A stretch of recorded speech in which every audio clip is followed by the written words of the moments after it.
Quick test of the microphone here real quick. Make sure everything's working okay.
This is this between us. The number one podcast in the world.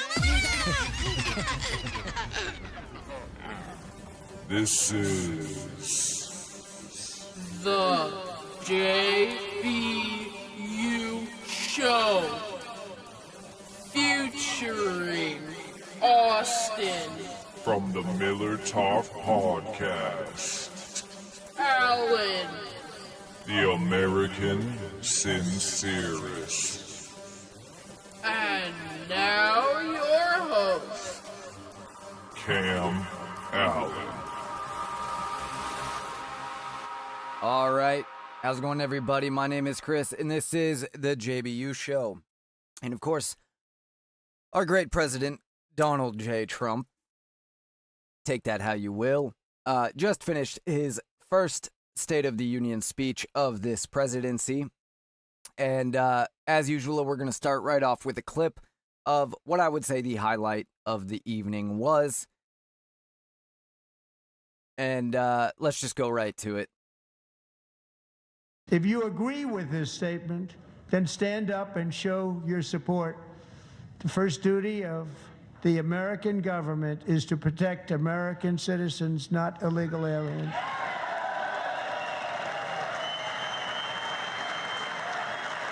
Notice not a single Democrat stands. Not terribly surprising, but a little bit.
Oh, shocking. Apparently Al Green was escorted out, too. I missed that.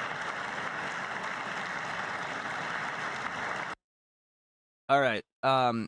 Apparently that was all clapping. I was kind of hoping that that would be more edited. Of course, it literally just ended as I went on air, so I haven't had time necessarily to get the stuff together. And I was watching it while I was making dinner, trying to get ready for the show tonight. But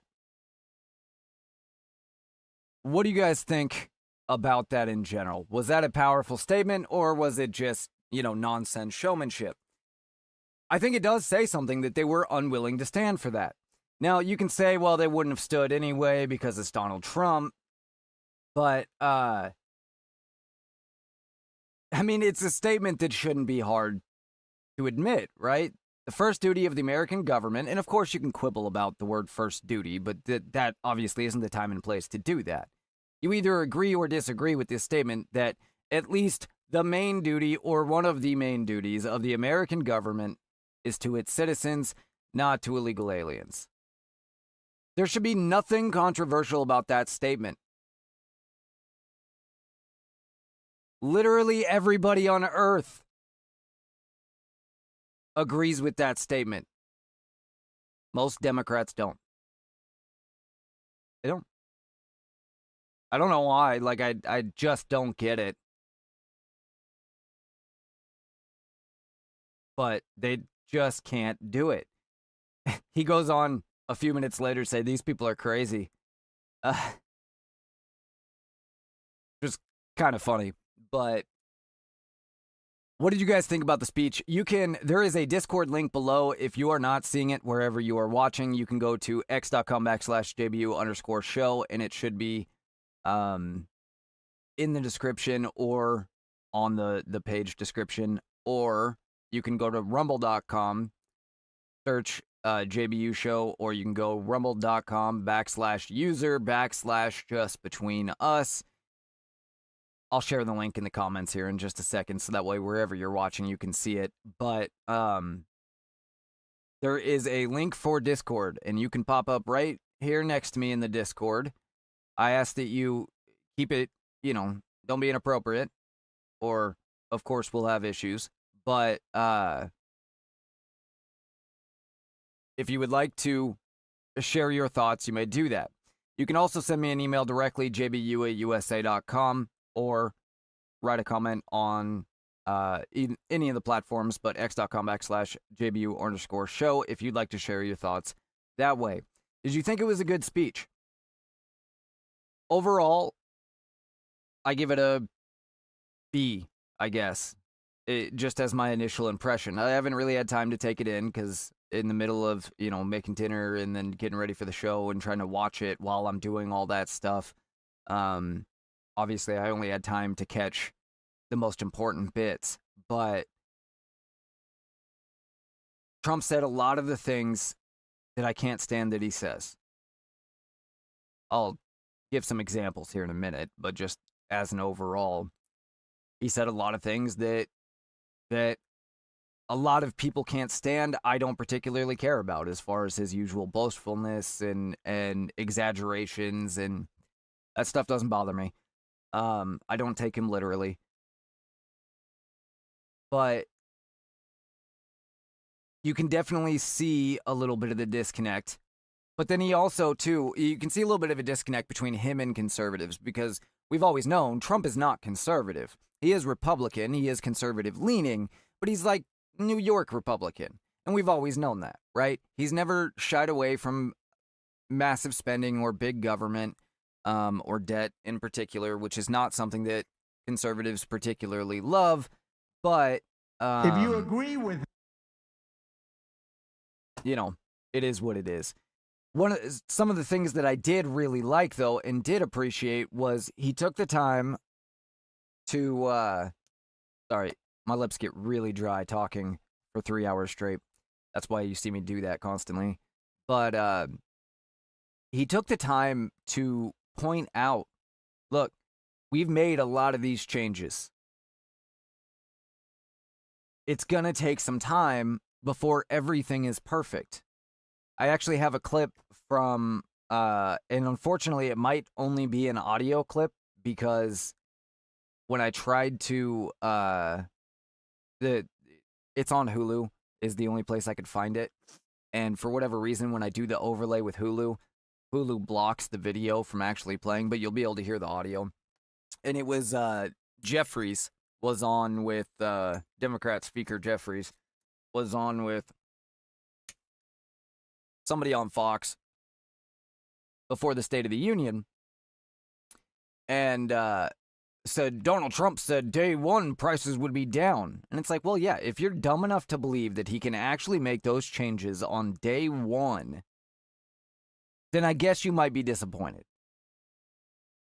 But the numbers show, the numbers indicate individual wages are up. I mean, the clip will explain a lot of it, so I'm not going to go through every one. But individual wages are up, stock markets are up, right? Unemployment's down. All of these things are trending in the right direction. Inflation has come down.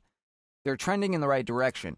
And that means that within a couple years, things will absolutely be in a far better place. Does that mean that we're going to instantly feel relief? No, especially not if you live in a blue state, because as we've talked about the last several nights, literally every blue state on the planet, within the country, I guess. I don't know why I said on the planet.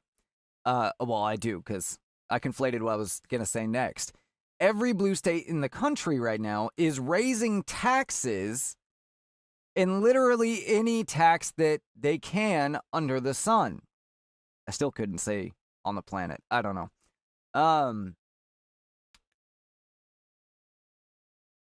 Literally in my home state of Washington, which, by the way, we have a little bit of breaking news from Washington today that I caught right as I was going on air as well. I will get to that in a few minutes. But they just took the background check fee for buying a firearm. Now, they've already raised the taxes. They've instituted an income tax, which Washington voters have dismissed 6 separate times, or refused 6 separate times. They've increased the sales tax. They've increased property taxes. Literally every tax under the sun in this state, they have increased in the last 2 months. Now they're going after things like the background registration or background check fee, rather, for purchasing a firearm was capped at $38. They took the cap off. So now Washington State Patrol can charge whatever they want to.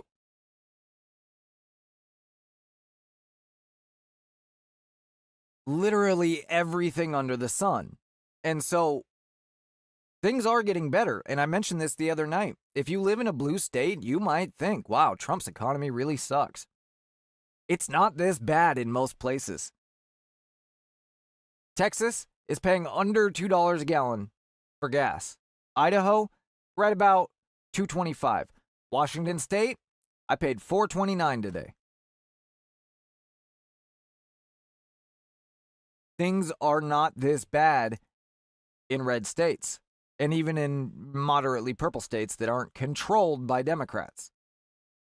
But in Washington, in Oregon, in Colorado, in California, in New York City, well, in New York State, in Minnesota, things suck.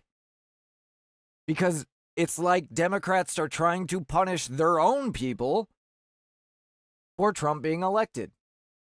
I can't tell you why that's what they're doing. I can just tell you that appears to be what they're doing.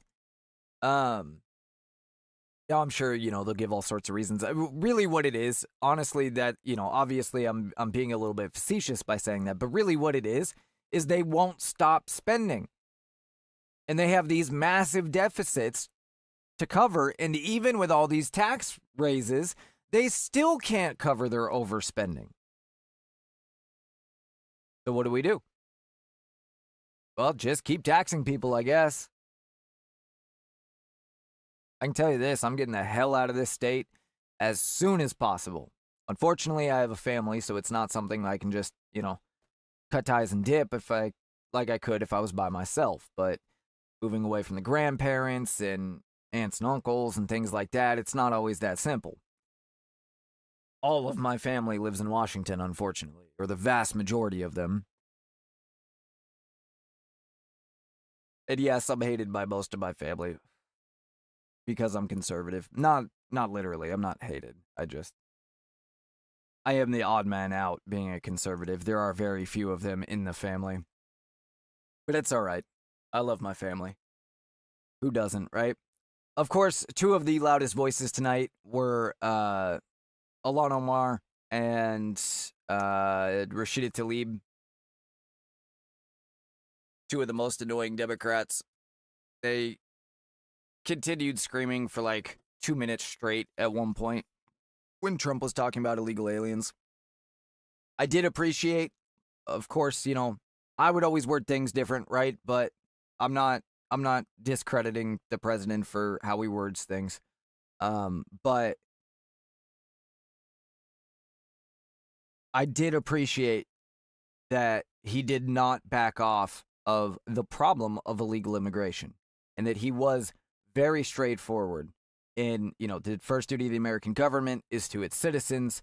In illegal aliens are absolutely costing Americans money and problems, many things. So let's see. Then stand up and show your support.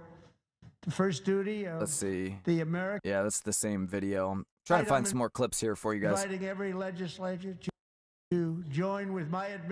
Everybody's sharing the same clip at the moment. Representative Al Green was kicked out. I mentioned that earlier. Let's see what for here. We got a quick video of that. Looks like he's protesting. This guy's nothing but a showman. He's just a pointless buffoon. Black people aren't apes. Okay. Border is secure. I addressed that video briefly. They're about to talk about what it is here. Earlier this month, Trump shared and then deleted a racist video depicting Obamas as apes in the jungle.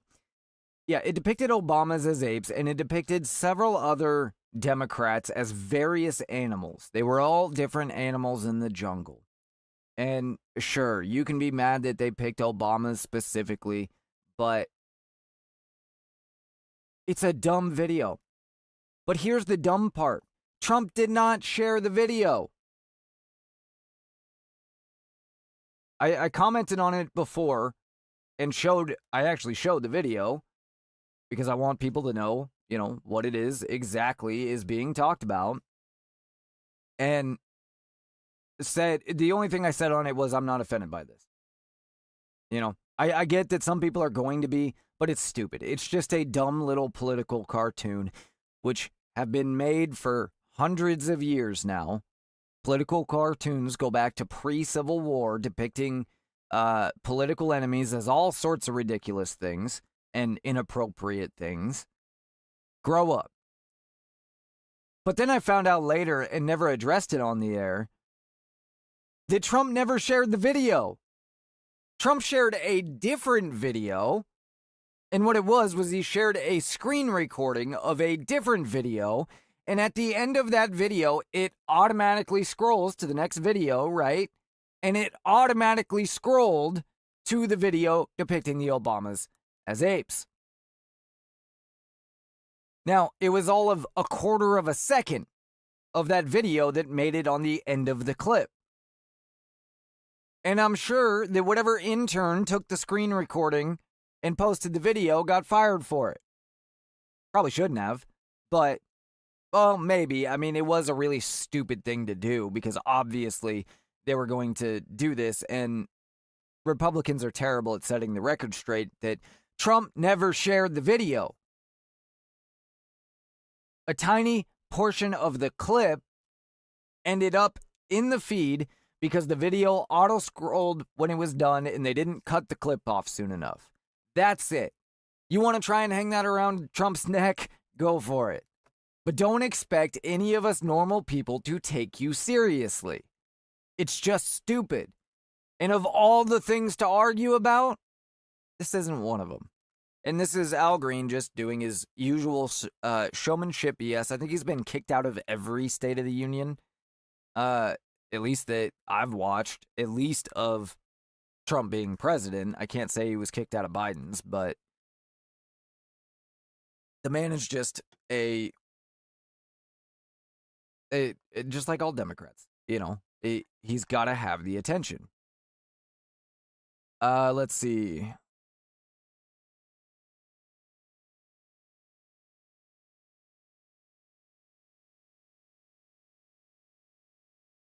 What do we have here?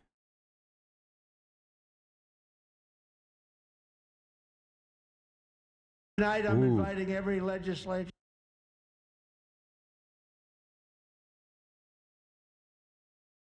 Where the hell'd that come from? to join with my administration. The video so I'm tonight listening I'm to. inviting every legislator I thought somebody had hopped on the join with Discord. my administration in reaffirming a fundamental principle. Challenge. If you agree It's the same video. Everyone's sharing the same one.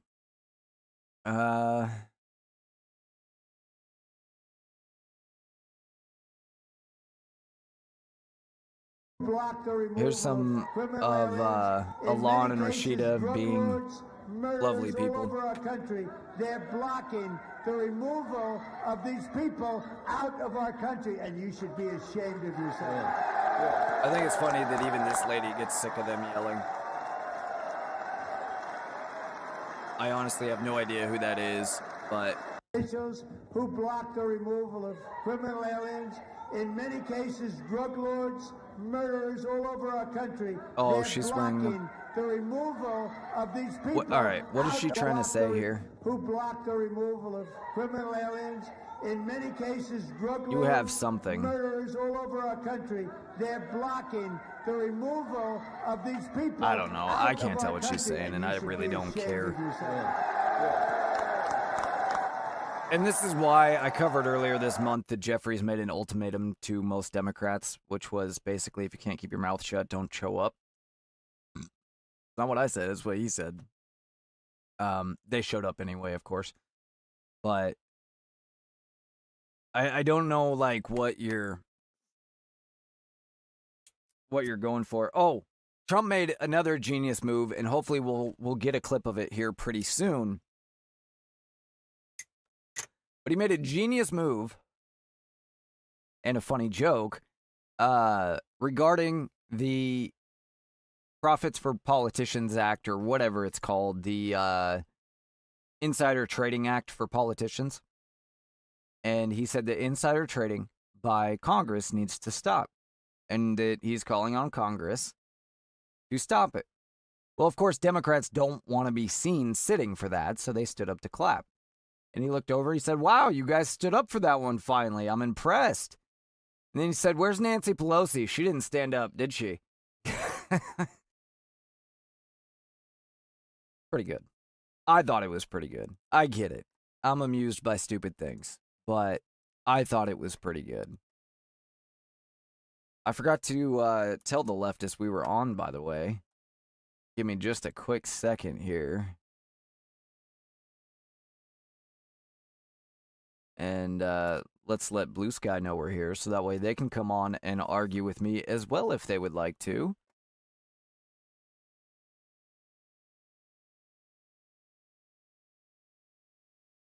And I will check for your guys' comments here in just a second as well. And see if we have any yet.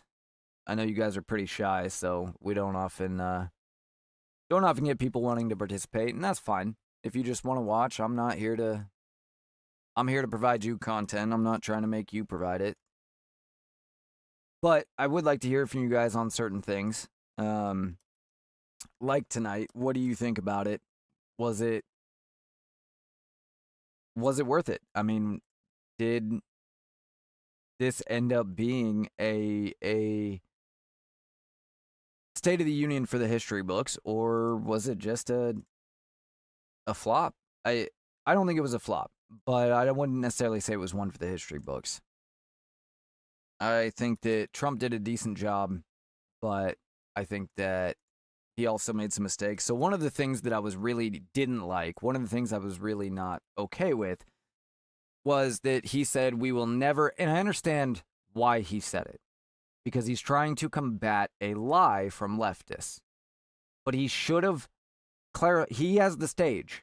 He has as much time as he wants, so he should have clarified this in the correct way. He said, we will never take your Social Security or Medicaid. I don't want the idea of Social Security and the idea of Medicaid to go away. I want to make sure that we have an emergency health care option for seniors. I want to make sure that we have a retirement option for workers. But Social Security specifically needs to go away.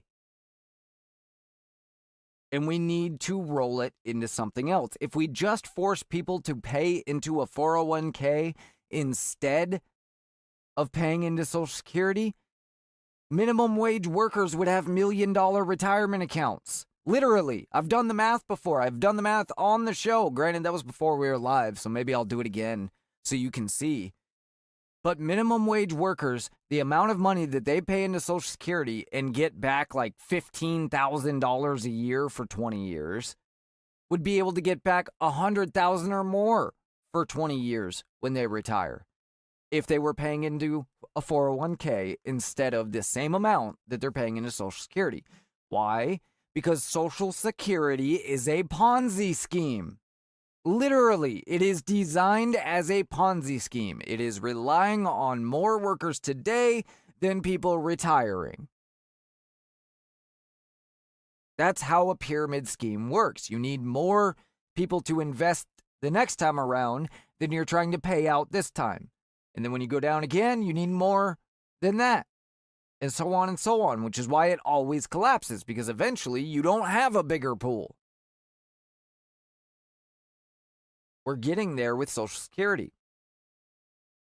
Apparently, according to Blue Sky, Talib and Omar walked out. So I just wish that rather than saying we will never go after Social Security, I wish that Trump would have clarified we will never leave Americans without retirement or something along those lines. But Social Security has to go because it's a scam. Because it is. It is. And a lot of Republicans need to accept that. There are a lot of mostly retired age Republicans out there that, oh, you better not touch my Social Security. I don't want to touch your Social Security if you're already on it. It wouldn't do us any good to do that. What it would do us good to do is go to, I would say, roughly people in the next 10 or 15 years, or that are going to retire within the next 10 or 15 years, you get the Social Security that you were promised. You already have paid a large part into the system. You're pretty close to retirement. You get what you were promised. Anybody before that, you're no longer paying into Social Security. Now you're paying into a 401k. We'll take it out of your check, but it's yours. The government has nothing to do with it other than we take it out of your check and put it in the 401k for you so that you have no choice, because some people are just simply not responsible enough. Now, if you ask me, if you're not responsible enough, you're on your own. But I get that some people want that option, so fine. Take it out of the check. But the money is yours. The money taken out of your check is yours. That's not how Social Security works. People think the money taken out of their check for Social Security is theirs. It's not. They're spending that money on stuff today. They're not putting it in a bank account waiting for you. That's what they want you to think they're doing. They're not. They never were. That's not how it's designed. You are banking on the fact there will be enough people working, more people than your generation working when you retire, that they can pay your Social Security. That's a bad gamble. But 15 years should be enough time that, yes, those first people that switch over at 15 years, they might not make out much better than they would have on Social Security, but they will make out as good as Social Security would have paid them. But by 20 years back, by going with that 15-year mark, you'll be having more in your 401k than you will get rid of Social Security. And then the people starting work at that time will be doing 10 times better than they would have on Social Security. At some point, we have to rip the Band-Aid off, and the sooner we do it, the less suffering has to be done.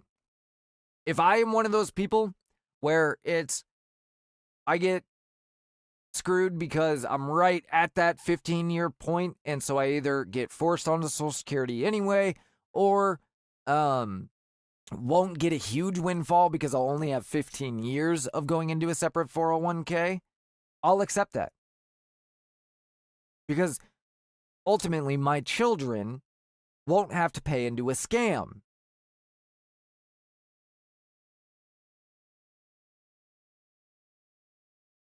It's things like that about Donald Trump that really,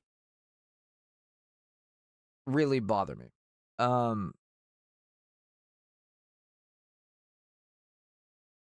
as well as stuff like this. Hang on one second. 19 U.S. men's hockey team.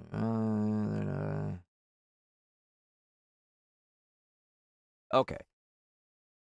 So I'm looking at Blue Sky posts as I'm ranting here. And it says, Dear Women's U.S. Olympic Hockey Team, first, congratulations. Hold on.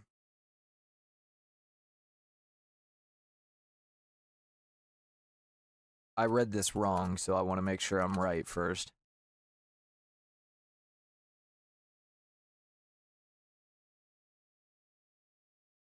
To be honest, I didn't even know that we had a women hockey team.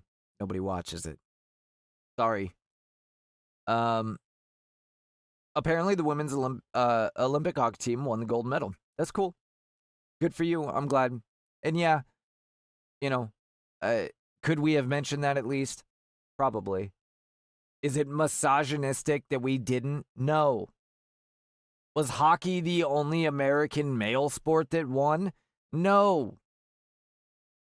It's impressive because the men's hockey team hasn't won in 30 years, 40 years. And, believe it or not, we kind of like celebrating teams that actually are proud to be American.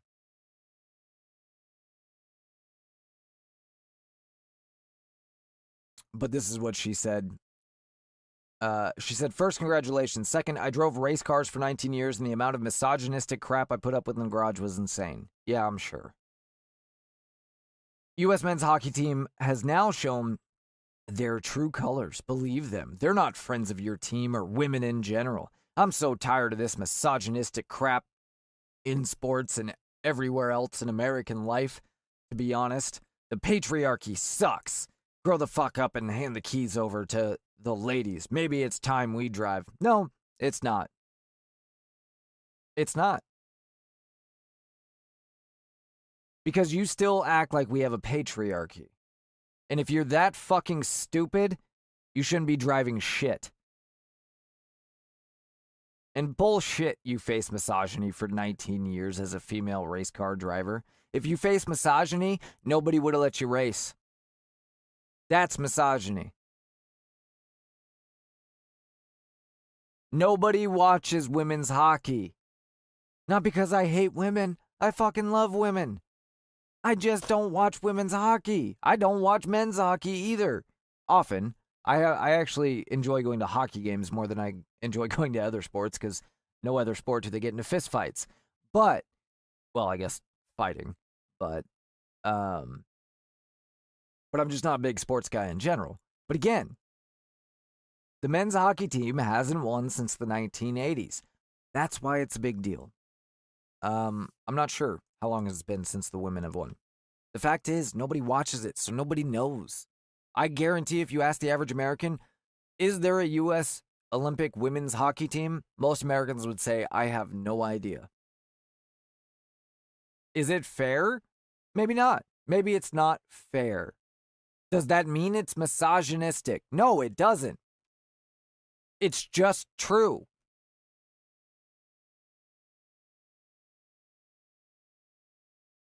Be mad at me all you want. But can't say I lied. Let's see.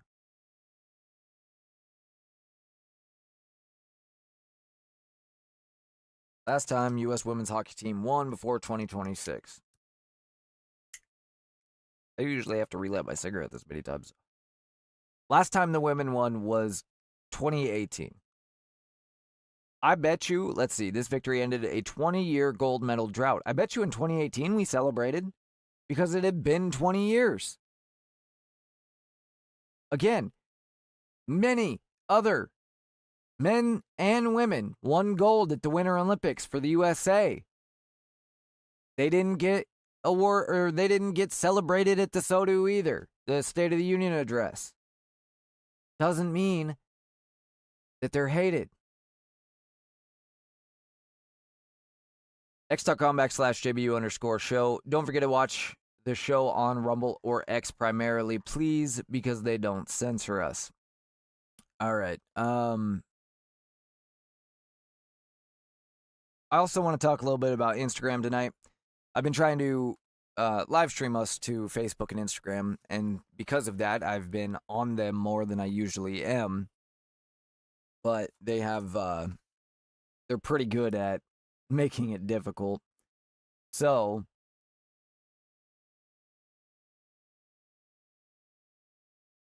put that aside for a second, I guess is what I'm saying. But I've been on those platforms a lot the last couple days trying to figure this out. And I understand why our youth are so screwed up. I do. And I understand why Instagram remains the dominant platform for women. And maybe, call me a misogynist all you want, just maybe, it will explain a little bit why we celebrated the men's hockey team tonight and not the women's.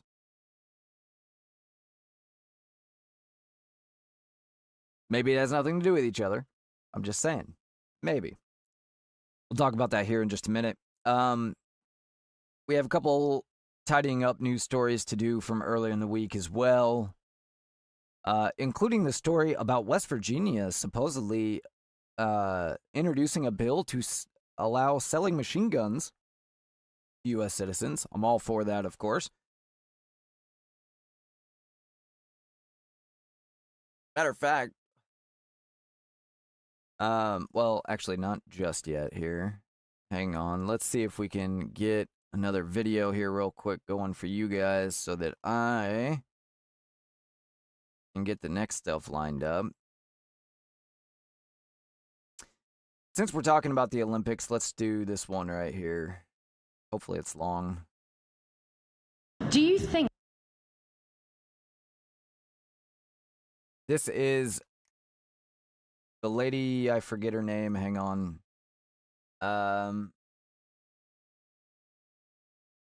It doesn't say her name. But this is the lady that is American, was trained in America, decided to take a big old fat check from Beijing and play for the Chinese in the Olympics. And sell out this entire country, in my opinion. Crying about the fact that she's being hated on for selling out.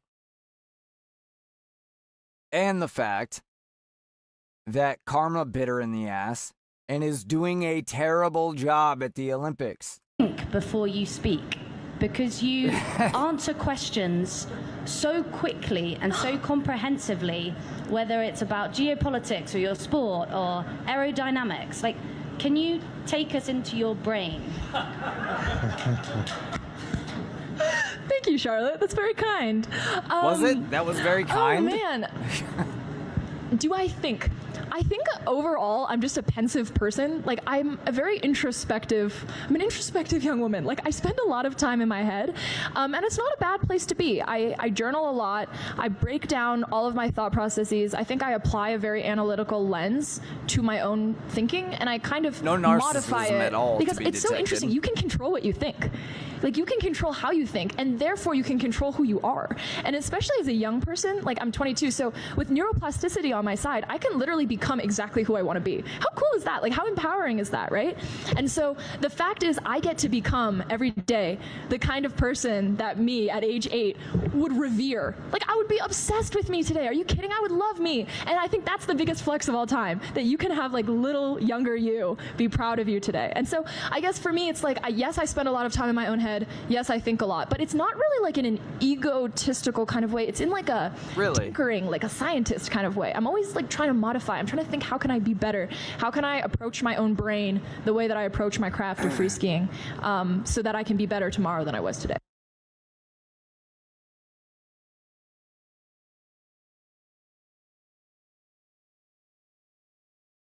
What do you think about that? Now look, the the comment on here was obviously just kind of trying to, the comment on the post here was obviously just trying to kind of hate on Americans.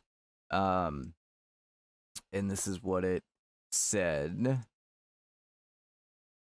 Now I get it. The United States is like a giant high school. They hate nerds. That's why they bully Eileen Gu. Oh, okay, it did say her name. That's who it is. A nerdy girl. The American society is shallow. There's mass shootings almost every day. No, there isn't. The White House is basically a frat house. The U.S. is a giant high school. There are those aspects to our society. The high school mindset, the high school aspects to our society. There's no doubt about that. But that is not where the dislike for this woman comes from. This woman literally has everything she has because of America. But because of one fat check from Beijing, said, screw that, I'm going to represent China. The worst country in the world, in my opinion.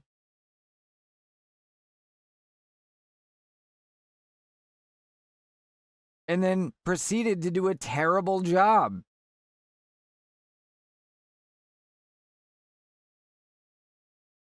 She's the one that chose that path. It didn't work for her. Call that a reflection on America all you want, but also, the fact that somebody says, not in a conceited way, not in an egotistical way, that doesn't mean she's not a narcissist. That was a very narcissistic answer. Everybody lives inside their own head, if you weren't aware. We all have internal monologues. Although apparently there's like some sort of medical condition that you literally can't have an internal monologue. And I can't wrap my head around what that would be like. But shout out to those people, I guess. Anyway, quick update on Mexico. And this is hey there, everyone. This is actually Dan Dix very here, reporting for Press for Truth. Very interesting here. This is Dan Dix, the same journalist that we got the original video from. So I figured we'd get the update from him. He is down there in Puerto Vallarta. He was there for some sort of journalist conference or something like that. And then everything kind of broke out 2 days ago. And now he is giving the update 2 days later. Hey there, everyone. Dan Dix here, reporting for Press for Truth, coming at you here from Puerto Vallarta, Mexico, with my beautiful wife along my side here. I just wanted to give you a quick update on the situation here in Puerto Vallarta. The situation has basically resumed back to normal. At this time, just not long ago, I was standing here with not another soul in sight other than some smoldering, burning cars and some menacing-looking military men who are giving me the stink eye as they drove by. But that has since all disappeared. Life seems to be back to normal. Cars are back on the road. Taxi drivers are back in business. Uber drivers are back in business. The airport is now running again. There are flights coming and going to Puerto Vallarta. So essentially everything has returned to normal. I would say that the destruction period probably lasted for about maybe 6 to 8 hours total. But obviously everybody had their guard up following that for the next 24 to 48 hours because we didn't really know what was going to happen. But as it stands now, it looks like things are relatively back to normal. I still do not know when I'm going to be able to fly home. I'm in talks with WestJet. They have not sent me a new itinerary yet. So hopefully we'll be able to hop on a plane tonight or maybe tomorrow at the latest.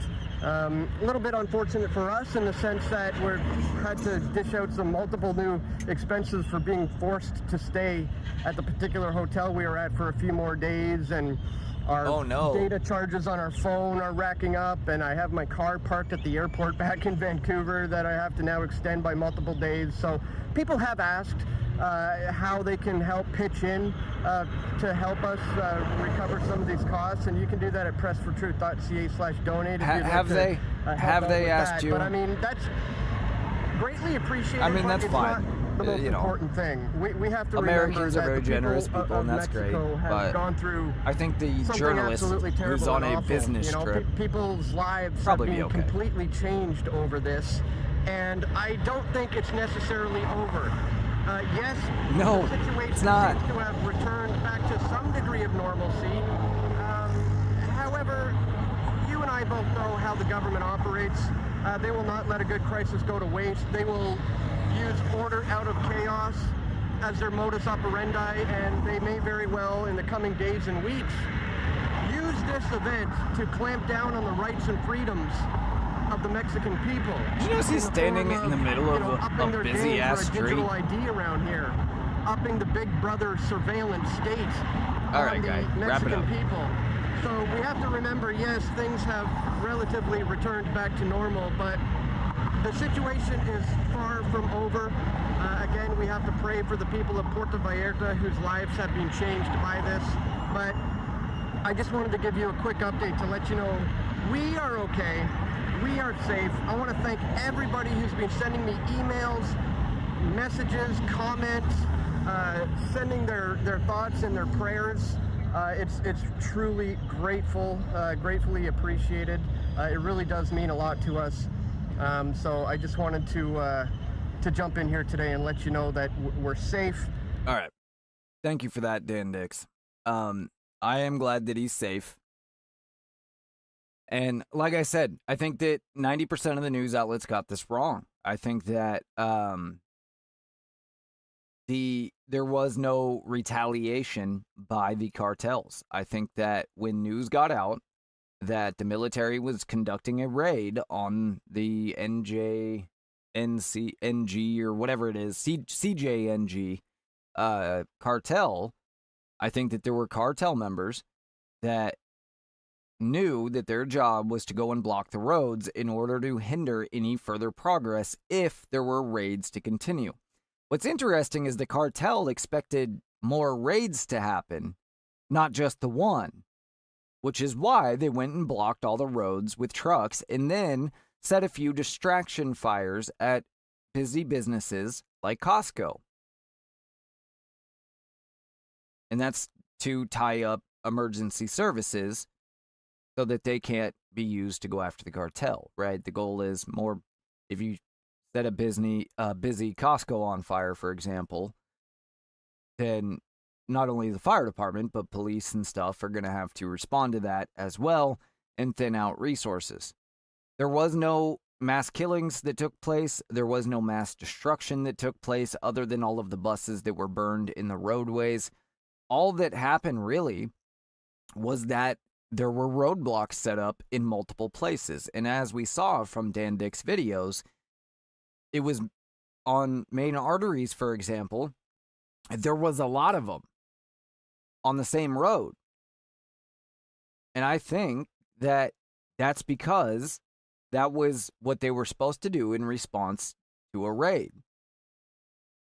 And then they went wherever they go, back home, I guess, and we're awaiting further instructions. Those instructions didn't come, of course, because El Mencho was dead. But apparently, and we broke this yesterday, again, no way to confirm it.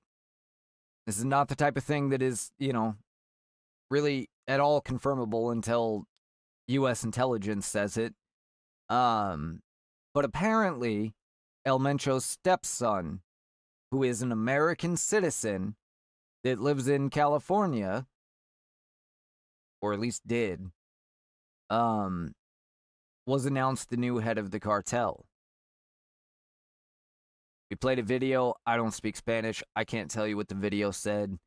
Who knows if it was AI or not, so I can't confirm it, but it would make sense, right? I mean, a male family member being the next head of the cartel would make sense.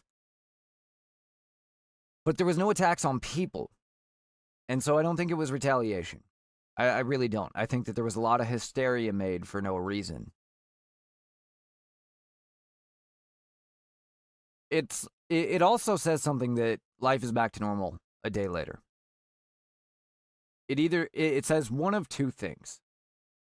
It says either A, it was hysteria, which I do believe is true, and people just kind of went, well, I guess we got lucky, and back to work. Or B, and I think that a little bit of both are true here, these types of things don't only happen in America, and in fact, life is much worse in most other countries, like Mexico. And this type of shit happens all the time. And that's why life's back to complete normal, because it happens every other week. They're just happy nobody was murdered for it this time. Because the cartel operates with complete impunity in Mexico. Except when somebody screws up and crosses, well, mostly the Americans. Like I said, one possible theory about why they actually went after El Mencho, because the Trump administration has been putting the thumb on Mexico for a while. And so my guess is the Mexican government got together with the cartels and said, look, we have to do something to get Trump off our backs for a little bit, because if we don't, we're risking the U.S. taking direct action. And so my guess is all the other cartel leaders have been around for a lot longer. They clearly have made deals with the government, possibly with parts of our government, etc. CJNG is the new kid on the block cartel. They're incredibly ruthless compared to the other cartels. They create a lot of problems for the cartels by creating so many headlines and doing things that the other cartels are, know better than to do. Like, for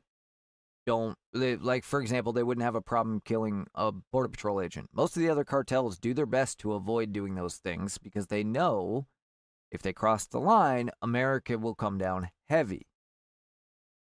I wish we would just do it because these cartels are pure evil. But I wouldn't be surprised, and again, this is entirely a theory, but I wouldn't be surprised if the rest of the old gang or old world cartels and the government said, well, this would be a good chance to take out El Mencho. He's causing a lot of problems for us anyway. We can divvy up his assets once he's gone, and it'll also get America off our back. It's, their biggest pain in the ass right now, and it makes it look like we're doing something, right? That to me seems like a plausible scenario. Anyway, let's talk about machine guns for citizens, shall we? Oh, where did the story go? There it is. West Virginia apparently has introduced a bill to sell machine guns to American citizens. This comes from Zero Hedge, of all places. Monday, February 23rd. Originally submitted by Gun Owners of America. That makes more sense. That's what I thought. State legislators in West Virginia have introduced a bill authored by Gun Owners of America that would authorize the state to sell machine guns to citizens. Currently, newly manufactured machine guns are banned for civilian ownership thanks to an amendment slipped into the 1986 Firearm Owners Protection Act. Known as the Hughes Amendment, named for Representative William J. Hughes, a Democrat from New Jersey, this amendment banned all civilian ownership of machine guns, unconstitutionally, I might add, made after May 19th, 1986. So, again, for anybody unaware, if you're not a gun owner or are not familiar of these things, you can legally own machine guns in the United States, but they have to have been made before 1986, and it requires special licensing. You have to get what is called a Class C, I think, or something like that. And it's basically just more background checks and money. But it is perfectly possible. The other, or really the biggest limitation is because there are a finite number of them, because it has to be made before 1986, they're very expensive for pretty crappy guns usually.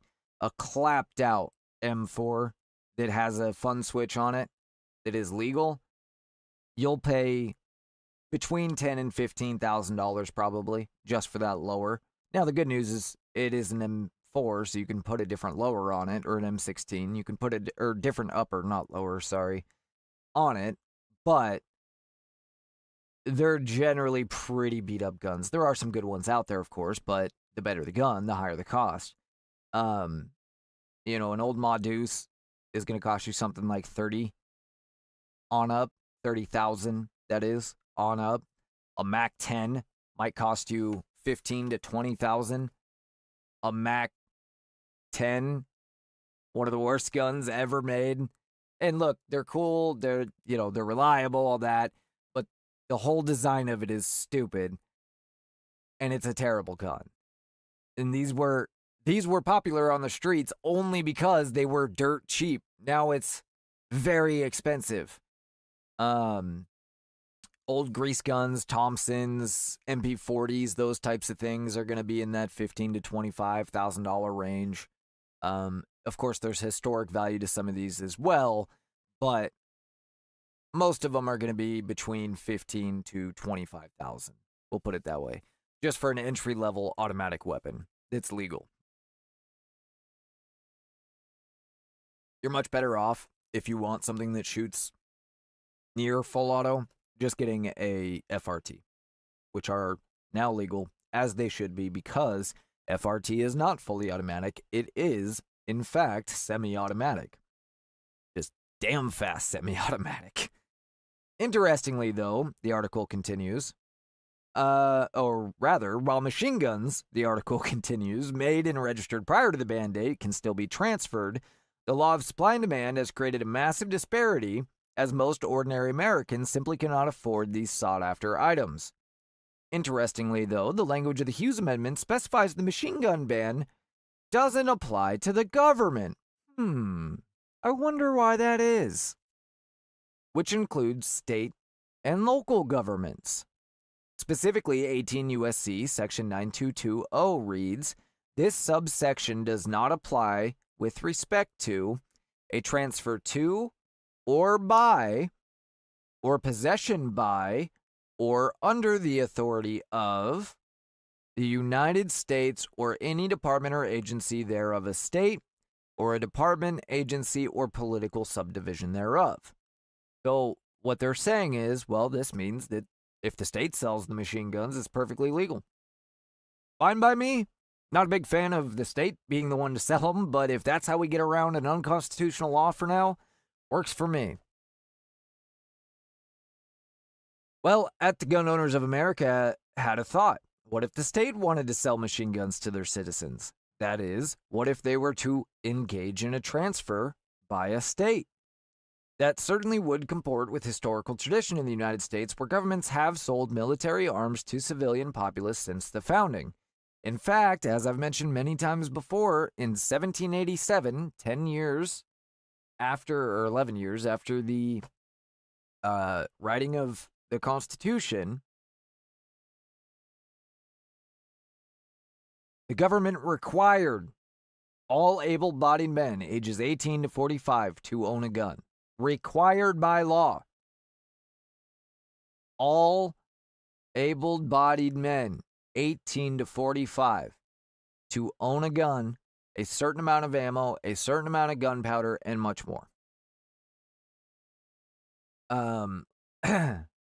And of course, arming civilians with machine guns aligns with the prefatory clause of the Second Amendment, which reads, quote, a well-regulated militia being necessary to the security of a free state.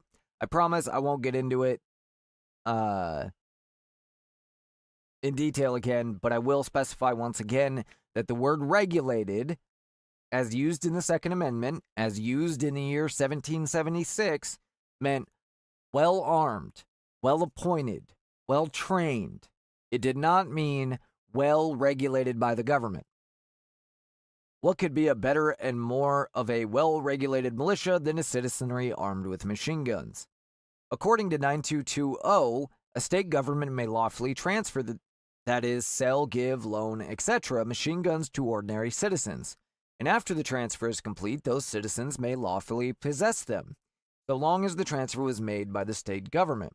But you don't have to take our word for it. The Department of Justice recently made the very same argument in a court filing. The case is State of New Jersey v. Bondi, which is being litigated in the U.S. District Court for the District of Maryland. The case involves ATF's return of FRT triggers to their original owner after a judge in Texas ruled that these triggers are not machine guns, as they plainly are not. As ATF had previously claimed, a forced reset trigger, or FRT, is a device that increases the rate of fire for semi-automatic rifles, forcing the reset of the trigger so the shooter can pull the trigger again. So, very simply, I don't have the airsoft gun next to me. On a standard gun, right? Just pretend my finger is the trigger itself for a second. On full auto fire, you hold the trigger in, the gun continues to shoot. Okay. On semi-auto fire, you pull the trigger once, the gun shoots. You pull the trigger and hold it, it's still just one bullet that shoots. Because there's a little latch that catches and prevents releasing of the hammer until you let go of the trigger again. So the trigger has to physically go backwards and forwards before another bullet will shoot. What an FRT does is when you pull the trigger, it forces your finger back forward. So the trigger still has to cycle, a full cycle. Only one bullet shoots per pull of the trigger, and that is the legal definition of a semi-automatic. On the FRT, like I said, you pull the trigger, one bullet shoots. But as the bolt is coming back, a special bar kicks up into place, and it forces the trigger back forward, forcing your finger back forward. And now you can pull the trigger again. And because this mechanical action is happening at the speed of the bolt cycling, it's happening much faster than you can actually pull the trigger.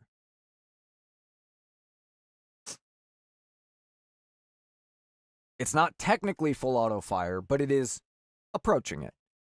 In fact, though, it's probably better because it is a little bit more controlled. Same with binary triggers. Binary triggers, instead of holding it down and multiple bullets firing, that's full auto, or 3-round burst, but same thing. 3-round burst is considered full auto, which I've never understood, but whatever. Or semi-auto, 1 trigger pull, 1 bullet. Or forced reset, which is still semi-auto, 1 trigger pull, 1 bullet. It's just faster because it forces your finger back. Binary triggers, which are also legal, pull the trigger once, or pull the trigger back, rather, 1 bullet fires. Release the trigger, 1 bullet fires. So you get 2 bullets that fire for every pull and release of the trigger. But as far as the definition, remember what the definition of a semi-auto is. 1 pull of the trigger. Doesn't say anything about the release. And thus, a binary trigger is also legal. Granted, that's federally. There are some states that have banned both FRTs and binaries. Make sure you check your local laws. This is not legal advice, yada yada. I've always argued that binaries probably more useful to a civilian than a full auto trigger. Certainly better than full auto itself. FRTs, I've only ever got to shoot one time because they outlawed them in my state. That's the end of that. Because of that, I don't have enough experience with one to... They outlawed binaries too, but binaries have been around a lot longer. But anyway, because of that, I couldn't tell you as far as FRTs. Assuming that they operate closer to binaries rather than full auto, anything that will give you near full auto fire but slow the rate of fire just a little bit, probably going to be far more effective, especially for the average civilian, Because full auto fire is mostly a waste of time. See, this is what people that ban these things don't understand. If the concern is, let's say, a mass shooter, you want them shooting full auto. Why? Because the chances they're going to hit anything go down dramatically. Full auto fire is not designed for hitting targets. Full auto fire is designed for suppression, which means keeping people's head down. Also, full auto fire means you go through your bullets a lot faster. A lot more expensive, on and on down the list. Realistically speaking, we should be encouraging full auto, not semi-auto. If the goal is to kill as many as people is to kill as many people as possible, bolt action, pump action, semi-auto, these are going to be far more effective. They are, because it forces you to be more controlled with every shot.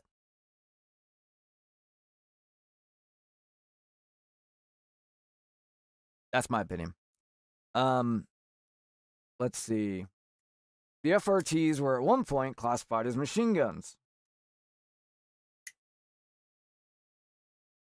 by the ATF. By the way, the ATF should be abolished. Moving on. Agents were sent out to confiscate them. But in the aftermath of Cargill v. Garland and subsequent settlement with the manufacturer of these devices, they again have been recognized as semi-automatic triggers, and so ATF was forced to return them to the rightful owners. A lot of people are upset right now with rare breed triggers who are one of the original makers of the FRT because of that settlement, Cargill v. Garland, I believe. Let me double check that's the right settlement, but I'm pretty sure. Pretty sure this is it, where the DHS... No, because this says Supreme Court. I don't know, I'll have to look into that later. Regardless, Rare Breed is the one that made a deal with Bondi and the DHS to give back their FRTs to officially classify them as not machine guns, but then the DHS went and put some really stupid restrictions that shouldn't have existed and that Rare Breed should have never agreed to. But they did, and in doing so, kind of sold out the rest of the industry. So, take that for what you will. There are other FRT manufacturers out there if you don't want to support them. But, and so the ATF was forced to return them to the rightful owners. Of course, anti-gun jurisdictions didn't like that, so they sued to prevent the return of FRTs to their owners in respective states. And in a filing in the case, the Justice Department, or Department of Justice, defended its return of FRTs. DOJ argued that even if FRTs were machine guns, ATF could still give them back to their owners because federal law doesn't apply to the transfer of machine guns by the government. Plaintiff's claim also fails for other fundamental reasons. This is a quote from the law, or from the court argument, rather. On the merits, the premise of states' claims is that FRTs are in fact machine guns, and therefore it would violate federal law to transfer them. But even if FRTs were machine guns, federal law expressly provides that the machine gun prohibition does not apply to any transfer to or by ... the United States or any department or agency thereof. 18 U.S.C. 92202. That dooms all of the plaintiff's claims. On top of that, plaintiff's APA claim is unreviewable, or unrevivable, I can't tell, it's written really small, because the decision to settle litigation is committed to agency discretion, and their ultra vires claim is not cognizable because plaintiffs lack of cause of action to enforce federal criminal law. In other words, DOJ has already made the legal argument to support the West Virginia bill that we had introduced. DOJ has already admitted that the transfer of machine guns by the government does not offend federal law. And DOJ's filing clearly acknowledges once that transfer from the federal government has occurred, the gun owner's subsequent possession of the machine gun would also be lawful under Section 9220. Summed up, the exemption from the ban on machine guns follows the firearm, not who possesses it. This is why our legislation, now officially introduced by our allies in West Virginia, would create state-operated machine gun stores. I love it. I'm all for it. The state-run entity would be tasked with purchasing machine guns and conducting transfers to qualified members of the general public. Much like how many states open and operate liquor stores. Read the bill here. Huge victory for the GOA and our members. What do you guys think about that? Would you buy a machine gun from a state-operated machine gun store? I would.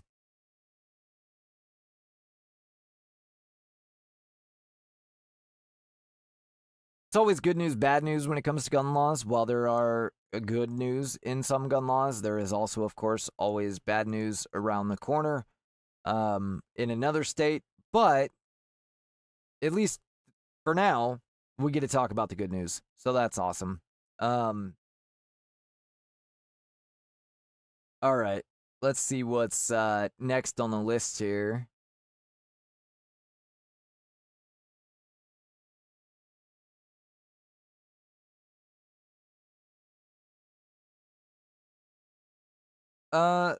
We haven't got to make fun of liberals yet today. Let's go with this liberal do-gooder. You all right? So this is a liberal do-gooder out filming herself, you know, taking care and checking up on the homeless and stuff. Finding out very quickly that being a do-gooder, first of all, not always appreciated. Second of all, problem is not as simple as, oh, these people just need houses. You all right? Hi. Okay. Yeah, we're good. We're good. You all right? Okay. Hi. Yep, we're doing okay. Okay, chill out. Relax. We're good. We're good. All right. There's a distance. Yep. Are you okay? This is Calm down. really Stop. annoying. Calm down. Stop. Hey, I'm fine. Stop. relax. Calm down. It's okay, dear. Calm down. It's okay, dear. Calm down. Calm down. Yes. Calm down. Let go of her. Let go of her. Let go of her. Let go of It's her. okay. Everything's okay, dear. Okay. It's okay. Everything's okay. Are you okay? Ooh, All right. Are lady. you waking up? Okay. All right. Okay. Stop. Calm down. Calm down, lady. Hey. Calm down. What are you doing? I think I'm okay. Oh my gosh. We're snuggling. Please don't lick Okay. me. Please don't lick me. No. We're good. We're good. Take care. All right. Are you okay? All right. Okay. I'm glad you're doing okay. That's interesting. I'm glad Very you're odd, You're not but gonna poke me in the eye. All right, Tara, walk away. You put my head. Well, because we're... overdosing. We thought you were I think overdosing. you're overdosing. Would you like to keep one of these? Oh my God, you're overdosing. Would you like a cigarette? You need it. All right. Would you like a cigarette? There you go. that's how Thank they you. treat her, like You need a this stuff. like she's a wild animal. You're Just dying. take the Okay, cigarette. okay. Just take You're dying. here, take the cigarette and leave. Thank you.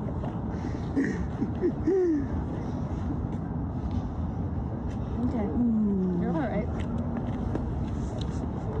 Why are you annoyed? Don't be annoyed. You're being aggressive right now. You're being You're being aggressive. aggressive. How am I being aggressive? Pulling on someone that doesn't know you. Yeah, we were just trying to help you, dear. What do you mean? What did you do to me? We thought you were dying. No, you didn't. Yes, we did. No, you wanted to annoy me, but Nope. that's okay. Okay, why don't you let go now, please? Let I go. love you. I know, let go. Thank you. You opting in annoyance? Let go. That's so stupid. Let go of her. It's okay. She wants you to let go But of her. you still feel annoyed. Let go of her. I do feel a little annoyed. Yeah, you need to let go. Well, then why did you do that? I wanted to make sure you're okay. Let go. No, you Calm me now, didn't. please. Why don't you love yourself? No, you wanted to film content, is what you wanted. Otherwise, if you would just want to make sure she was okay, you wouldn't be Okay, filming you got yourself it. doing it. What are you doing? She has a There point. you go. Thank you. Over. Thank you. Have a good day. No, thanks. No, thanks. Sorry about that. You're welcome. Thank you. Bless, lady. Bless. Bye-bye.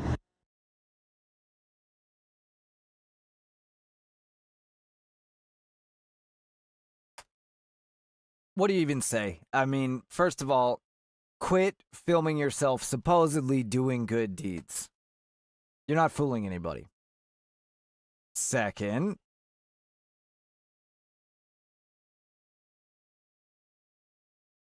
anybody that has seen the homelessness and drug addiction problem in blue states and in blue cities, because it's not always in a blue state, but in a blue city almost always. For example, the worst homelessness problem in Texas is in Austin, the most liberal city in Texas, knows that this is not a problem solved by compassion or a lack of compassion. It is much bigger than that. It is much more difficult than that. Anyway.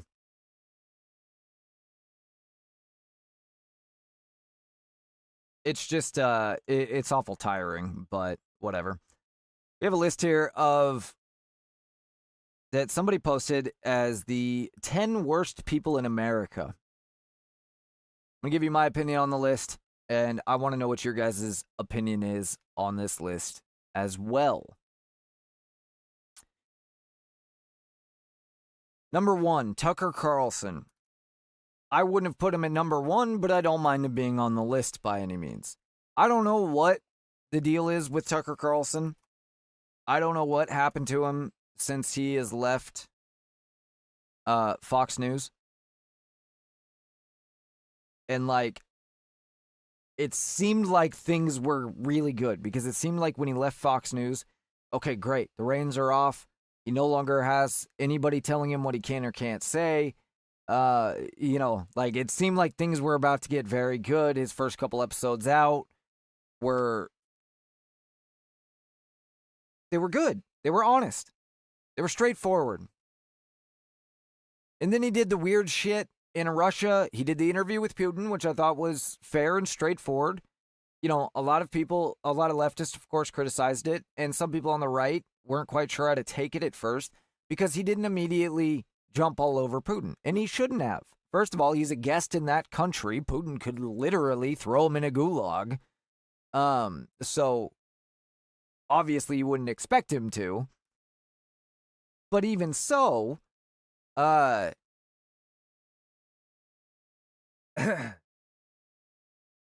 he was fair. He wasn't easy on him by any means. He let Putin say his piece. He pushed back a little bit on some stuff, but for the most part, he just let him speak.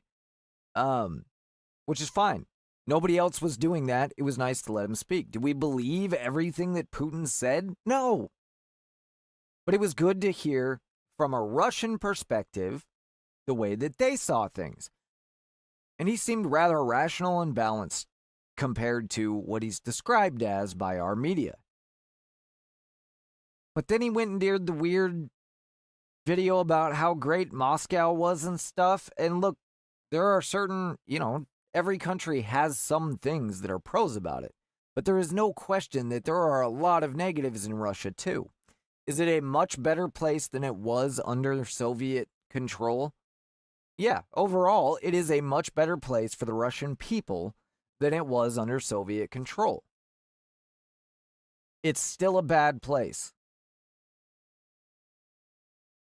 And the video that he made was awful stupid. And then since then, while he's covered a lot of important topics, had a lot of important people on, I think, and some important things have gotten out because of that, he's very clearly pushing what I would guess is his agenda, because I'm not really sure. It's certainly not a right-wing agenda by any means. And I don't want him pushing any agenda, to be clear. I want a fair and balanced journalist that is showing the things the mainstream media isn't showing, but not in a biased way.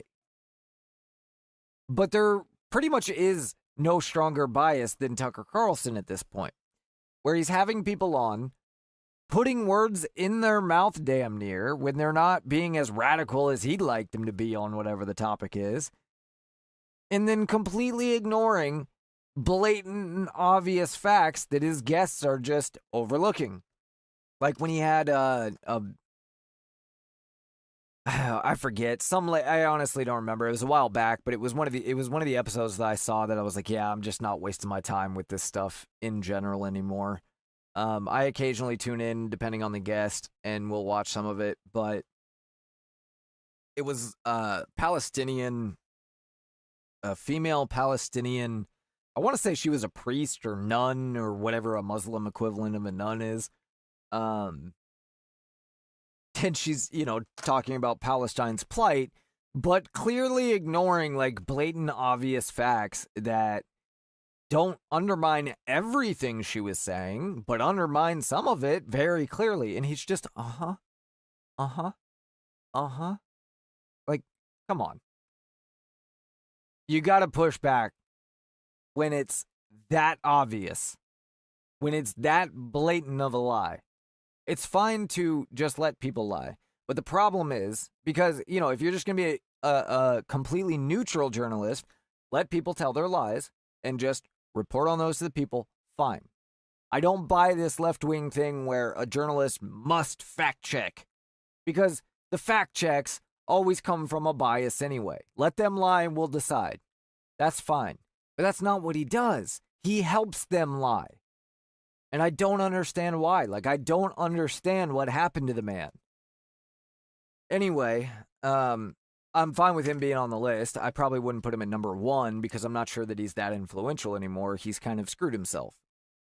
Maybe he just decided I'm going to make money and I'm going to do that in whatever way I feel like.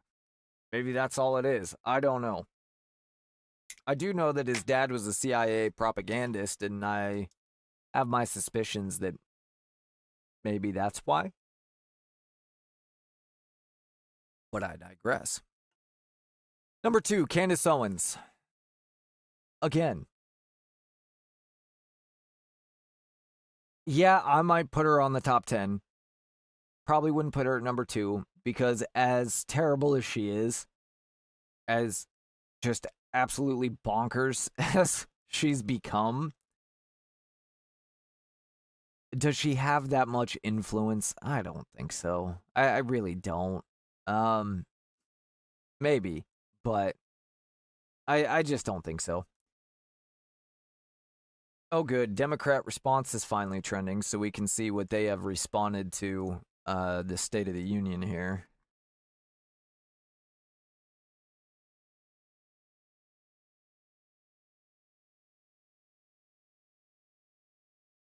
Number 3, Nick Fuentes. Yeah. I know a lot of people that listen to this show are going to be upset about this, but I'm okay with that.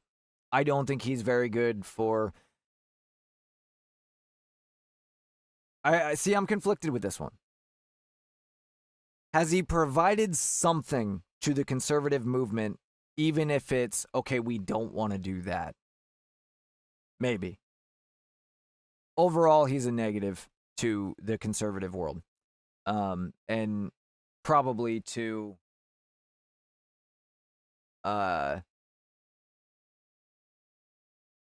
America in general.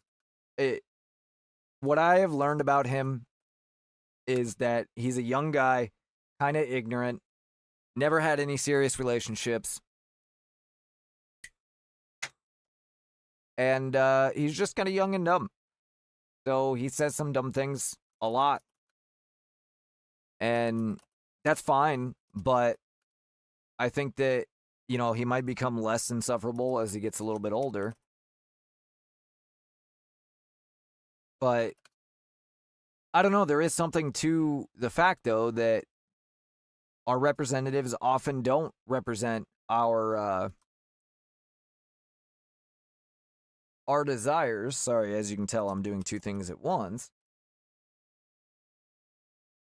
And so maybe we should just vote for Democrats or something similar. He said things to that effect before, not necessarily that specifically. Until they give us somebody worth voting for. It speeds the destruction, but maybe that speeding of the destruction will light a fire under some people's ass. Maybe there's something to that. That's not my method. but maybe there's something to that. Still, overall, I think Nick Fuentes is a not useful to the conservative movement at all. Number 4, Ilhan Omar. Of course, with that one, I would put her above Tucker, Candace, and Nick. Number 5, Rashida Tlaib. Same as Ilhan Omar. Number 6, AOC. I would put her above everybody except Ilhan Omar. Number 7, Megyn Kelly. I don't know what the issue with her is. Because she called Trump out? She should have.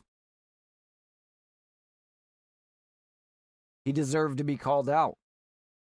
He answered. His answer was fine. I don't do the Trump thing. I don't care that Trump does the Trump thing. I don't do the Trump thing. I refuse to be forced into agreeing or forced into not agreeing or whatever with anybody. Period.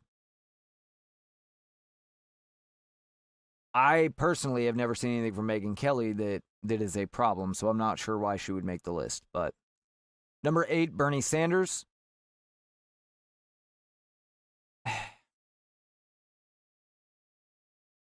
He's definitely a bad person in America. Is he top 10? I don't think he deserves that much credit.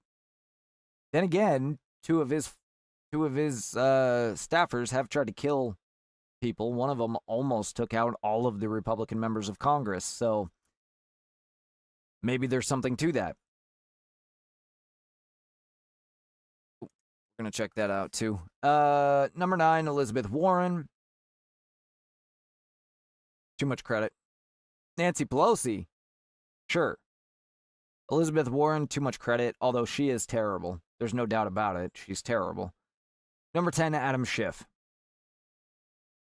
Yeah, I could probably go for that. Where's Obama? Why is Obama not on the list? Why is Bush not on the list? Why is Biden not on the list? Now, we could take Biden and Bush off only in the sense that in 2026, they're irrelevant. But certainly in the 21st century, they got to be in the top 10 worst. But if we're just talking about, now going forward, that's where I would probably, that's where I'd probably be. I don't have a problem with anybody that's on the list. I just wouldn't, I just might have some other people and I would probably order it a little differently. But what do you guys think? I'll run through the list real fast again. Number 1, Tucker Carlson. Number 2, Candace Owens. Number 3, Nick Fuentes. Number 4, Ilhan Omar. Number 5, Rashida Tlaib. Number 6, AOC. Number 7, Megyn Kelly. Number 8, Bernie Sanders. Number 9, Elizabeth Warren. And number 10, Adam Schiff. Top 10 worst people in America. What's your opinion? Again, you can join the conversation yourself on Discord right here with me. Link is in the description on Rumble. Speaking of which, let me check and make sure we haven't gotten any emails already this show regarding the questions I asked at the beginning of the show. I cannot wait till I can pay an intern to do this. Guys, please like and subscribe and all that good stuff so that I can pay somebody to do this stuff so that I can just sit here and talk to you and not have to be looking the stuff up while I'm doing it. It would be so much nicer. All right. Well, nobody has anything to say on the State of the Union. Pathetic. That's all right. That's what I'm here for. All right, that's the list of the 10 worst people. There's a couple interesting things trending right now. First is the Democrat response.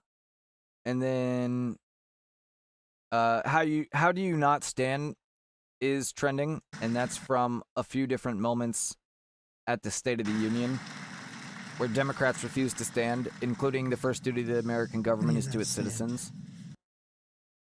This is Trump saying it right here. How do you not stand? How do you not stand? That was after he asked those questions. Mother of Irina Zarutska was recognized by President Donald Trump during his State of the Union address. Irina was a Ukrainian refugee who was fatally stabbed in Charlotte, North Carolina in 2025, of course. Let's see. Mostly just kind of rehashing that. Looking for anything else that is relevant on this feed, but I'm not seeing it. I want to get to the Democrat response here. President Donald Trump blasted Democrats for refusing to acknowledge the parents of slain Ukraine refugee Irina Zarutska during the State of the Union address on Tuesday. How do you not stand, the president asked. Unleashing America's promise requires keeping America safe. We have made incredible strides, yet dangerous repeat offenders continue to be released by pro-crime Democrat politicians again and again, said President Trump. Above all, unleashing America's promise requires keeping our community safe. We have made incredible strides, yet dangerous repeat offenders continue to be released by pro-crime Democrat politicians again and again.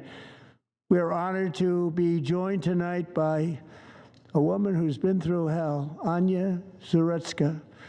In 2022, she and her beautiful daughter, so beautiful, what a beautiful young woman, Irina fled war-torn Ukraine to live with relatives near Charlotte, North Carolina. And by the way, what's going on with Charlotte? Last summer, 23-year-old Irina was riding home on the train when a deranged monster who had been arrested over a dozen times and was released through no cash bail stood up and viciously slashed a knife through her neck and body. No one will ever forget. There were people on that train. No one will ever forget the expression of terror on Irina's face as she looked up at her attacker in the last seconds of her life. She died instantly. She had escaped a brutal war only to be slain by a hardened criminal set free to kill in America. Came in through open borders. Mrs. Zarutska, tonight I promise you we will ensure justice for your magnificent daughter, Irina.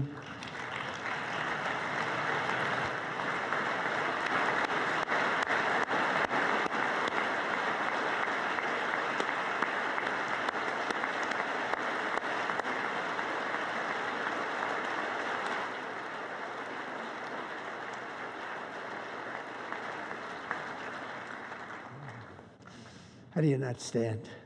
How do you not stand? I'm asking this Congress to pass tough legislation to ensure that violent and dangerous repeat offenders are put behind bars, and importantly, that they stay there.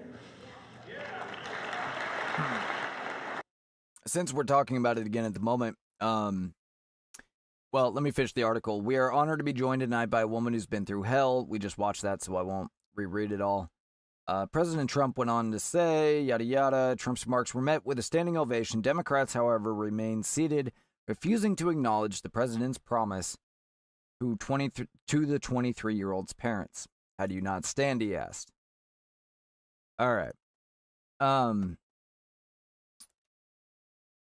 I mentioned earlier, I appreciated that he called Dem policies out as a lie directly. That, you know, they're trying to protect the people, that they're trying to save the people money and stuff. Like, they know better. They know their policies aren't doing that. They know the ACA was going to cost Americans a ton of money. That's why over 93%, according to Donald Trump tonight, of Americans had to be subsidized through the ACA. They knew that it was going to give insurance companies a massive windfall, and insurance companies should have seen this coming. You think that Democrats were surprised that what's-his-name shot the United Healthcare CEO? That was the plan. They set you up. And I don't care that they set you up because you were dumb enough to fall for it and were okay with screwing the American people because you got the massive windfall for it. They set up insurance companies to get the massive windfall, to cost taxpayers as much money as possible. Why? Because as the man who wrote the bill, the 5,000-page Affordable Care Act, also known as Obamacare, in his own words said, it is a Trojan horse to socialized health care, also known as single payer. They made the bill to cause healthcare costs to explode, as they have. 100% of the 2.5-ish, something like that, $1 trillion a year that we have to borrow or print goes to healthcare costs. Our insurance system was not perfect before ACA by a far stretch, especially because Democrats had already eliminated your ability to buy insurance policies across state lines. Why? Who knows? But it meant that the insurance companies in your state didn't have to compete with anybody. So it was not perfect before the ACA, but it definitely wasn't costing us $4 to $6 trillion a year. It's about $4 trillion a year.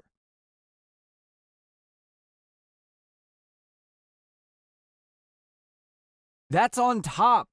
That's what it's costing us through tax dollars, most of which is borrowed or printed. Only about $2 trillion actually comes from tax dollars. Then we borrow or print the other $2 trillion from our children's children. The rest of it comes directly out of your pocket, in your premiums, and any other costs that you have associated. When I was 18 years old, the last year that I had health insurance, the first year and only year I paid for it out of my own pocket before Obamacare, I paid $46 a month. I had a $20 copay at any doctor, including when I went to see specialists. Copay was still $20. And I had a $10 copay for meds. And then $46 a month. Now look, I was an 18-year-old healthy male. Of course, my insurance was fairly low. You know what it was as a 19-year-old male 1 year later under the ACA? $140 a month. You know what it was as a 20-year-old male, perfectly healthy, no new conditions, 2 years later under the ACA? $240 a month. When it finally got up to $360 some a month, we had to cancel it, obviously. When I say we, I was paying for it, but it was through my stepdad in his job because the ACA allowed us to stay on his insurance, which was the best and cheapest option at the time because I was under 26. $360 a month was the cheapest option as a 20-year-old male with no health conditions. Did I save any money through the ACA by canceling my health insurance? No, because I got charged $1,000 for having no insurance that year, plus any out-of-pocket expenses.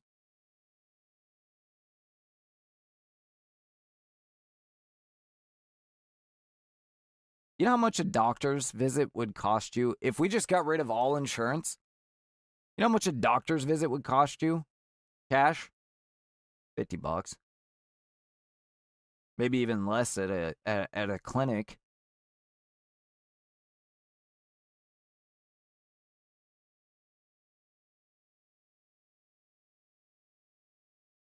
If Congress isn't going to do anything, what we need to do is we need to find a way to operate outside of the system.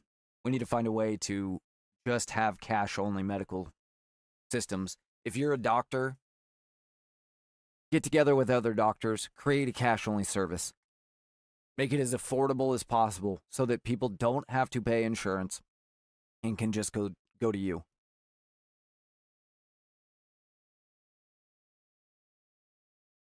Because this is absolutely ridiculous. It's completely ridiculous. All right, let's take a look at the Democrat response thread here and see what we've gotten. Oh, here we go. Here's our first video of the Democrat response to the president's State of the Union address.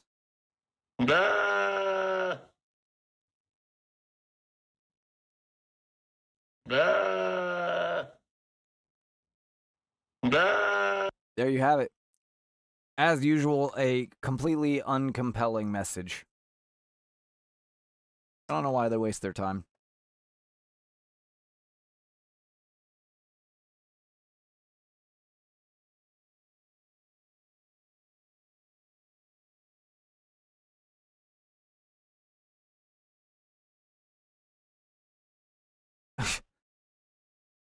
I wish someone would have chosen me to give the Democrat response to this State of the Union. This would have been my response. Sure. Jan 6. What?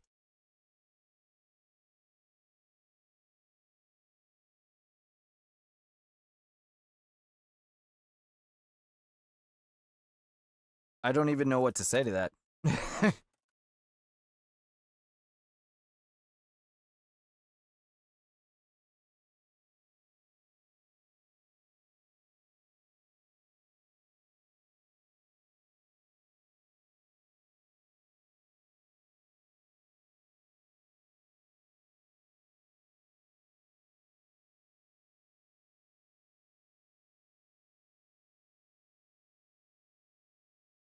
There we go. I left him with the link to the show so they could hear the shout out.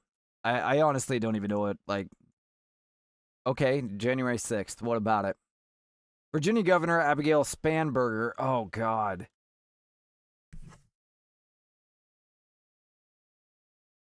By the way, Abigail Spanberger should be your learning lesson if you're somebody that is not a huge fan of Trump, but you're not an extremist leftist. Whether you're, left-wing conservative or you're like center-left or whatever, Abigail Spanberger is what the Democrat Party is today. She lied and claimed she was a moderate that was in favor of deporting illegals, but a path to citizenship for, non-criminal migrants and asylum seekers. She claimed that she wasn't trying to take guns and all this stuff. And then the moment she got into office, immediately started implementing all of the same leftist nonsense. She gave the response to President Trump's State of the Union address Tuesday night and argued we did not hear the truth from our president. Quote, is the president working to make our life more affordable for you and your family? Is the president working to keep Americans safe both at home and abroad? Is the president working for you? Yeah. Seems like it. I mean, like I said at the beginning of the show, another thing that Trump did that I thought was good was he explained, look, everything is trending in the right direction. A lot of these decisions are not going to fix everything overnight. But as long as you keep working with me to do this stuff, we'll keep trending in the right direction and things are going to continue to get better.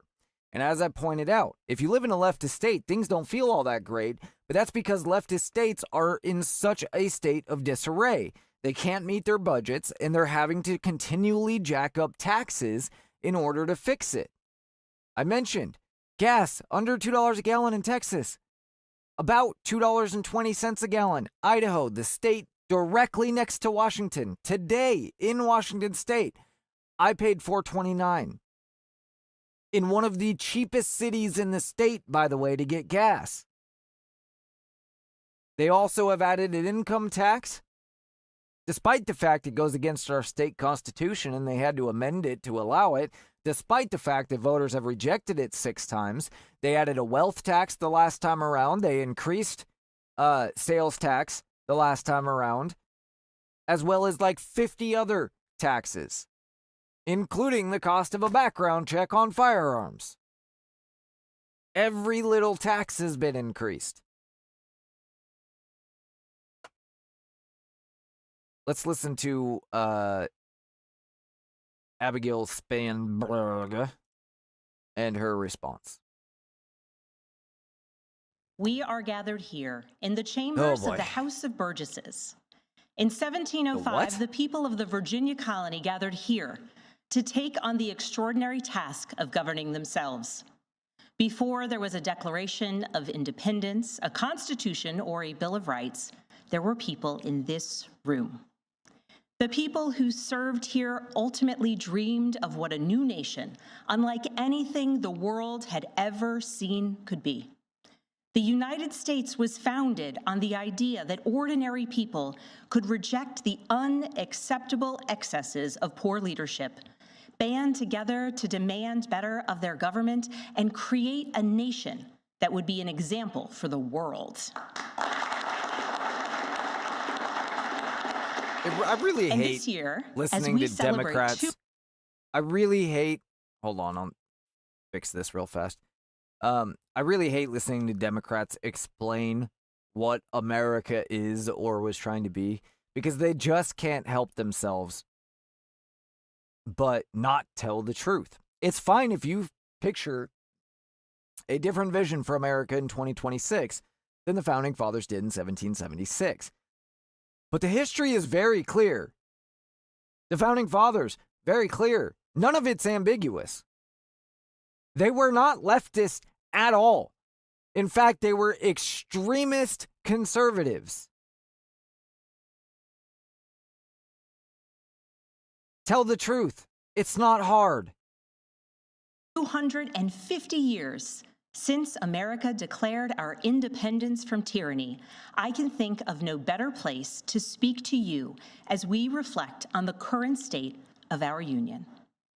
Tonight, as we watched our nation's lawmakers gather for a joint session of Congress, we did not hear the truth from our president. So let's speak plainly and honestly. And let me ask you, the American people watching at home, 3 questions. Is the president working to make life more affordable for you and your family? Is the president working to keep Americans safe both at home and abroad? If you don't believe the first one, that he's working to make life more affordable, he believes he is. Maybe he's not doing the best at it. I think he is. One of the things he mentioned, and I'm really glad he did, because this is what I wanted to hear with the tariffs. Progressives are the ones that changed the Constitution to allow an income tax in the year 1913. 150 years we had no income tax, permanent income tax. We did occasionally during times of war for a few years, but they would go away immediately after the war because there was no reason for a big government unless we were at war. Progressive changed that in 1913, which created a permanent income tax that they claimed was going to be for redistribution of wealth from the rich to the poor. But of course, middle-class Americans got hurt the most.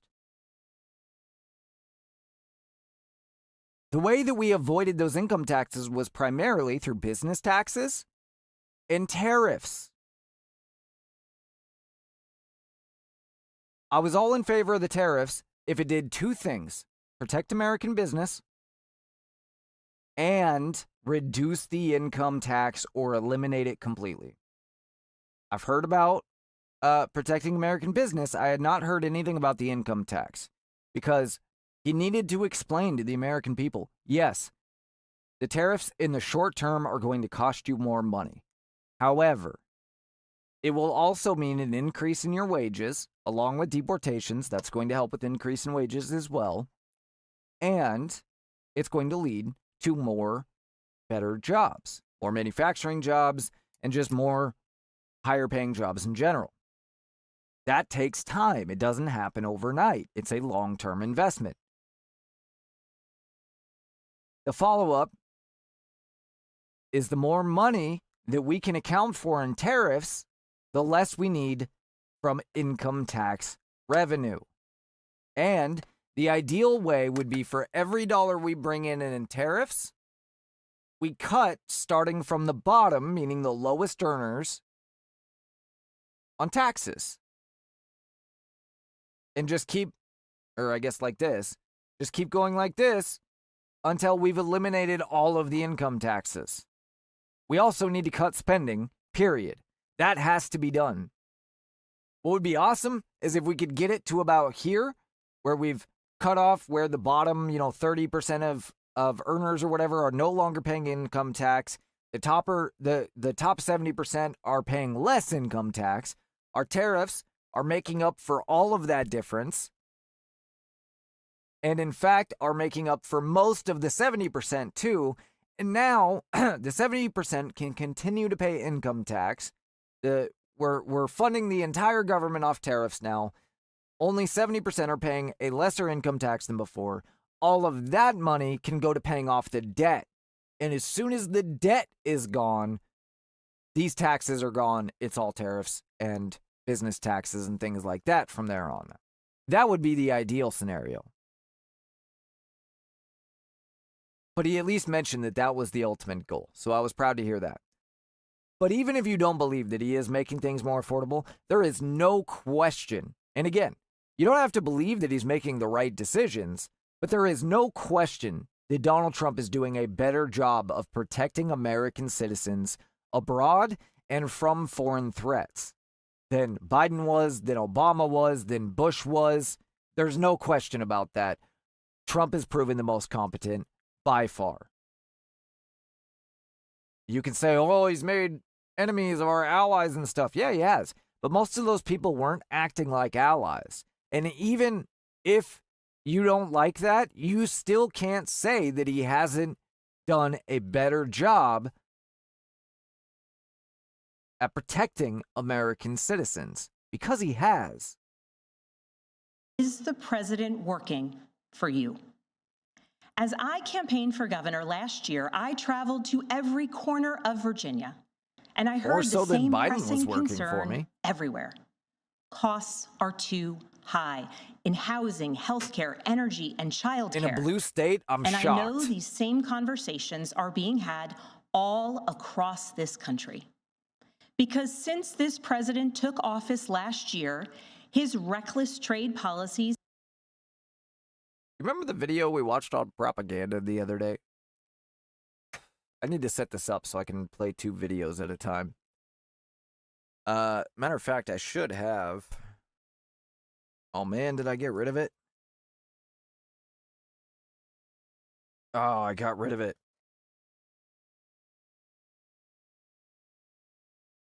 Hang on.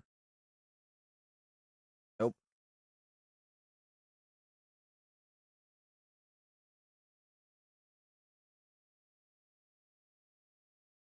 I got rid of it. Okay. I was gonna say I should have the rules from that, but we'll watch it after this. Have forced American families to pay more than $1,700 each in tariff costs. Small businesses have suffered, farmers have suffered, some losing entire That number is highly markets. disputed. Everyday Americans are paying the price. And even though the Supreme Court struck these tariffs down 4 days ago, the damage to us, the American people, has already been done. Meanwhile, the president is planning for new tariffs, another massive tax hike on you and your family. And Republicans in Congress, they remain unwilling to assert their constitutional authority to stop him. They're making your life harder. They're making your life more expensive. They're even making it more difficult to see a doctor. Rural health clinics in Virginia and across the country are already closing their doors thanks to the so-called One Big Beautiful Bill, championed by the president and Republicans in Congress.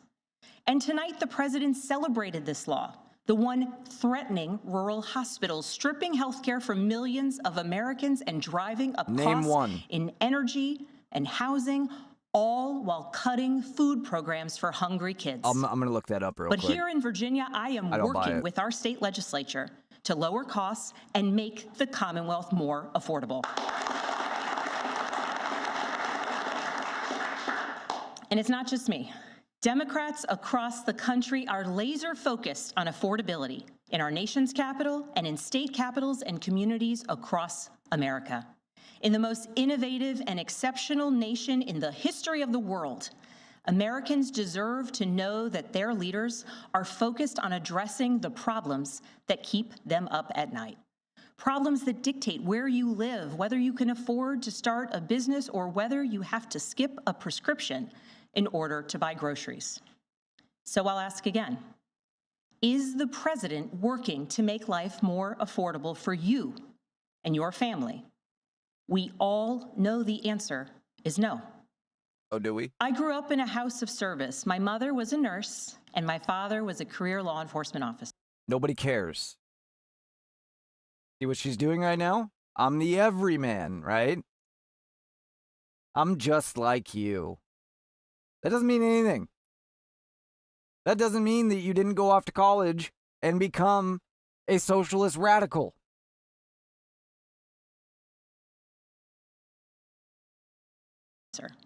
I began my career by following in my father's footsteps as a federal agent working money laundering and narcotics cases. I worked side by side with local and state police to keep our community safe and to uphold and enforce the law. Law enforcement officers across the country know that it is a unique responsibility to do the serious work of investigating crimes, comforting victims, and making arrests. It's about building trust, and that requires an abiding sense of duty and commitment to community.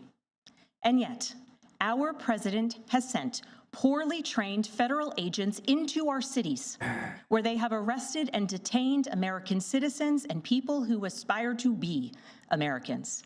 And they have done it without a warrant.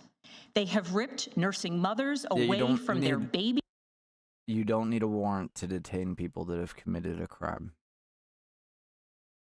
Does this really need explanation to a governor? Probable cause is written in the Fourth Amendment.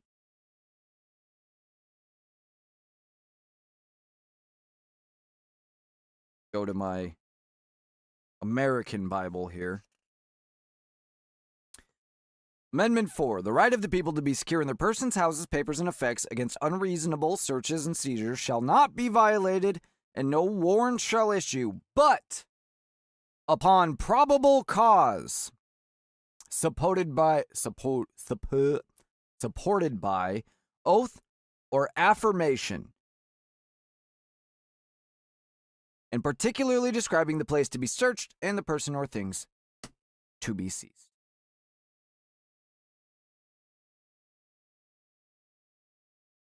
One,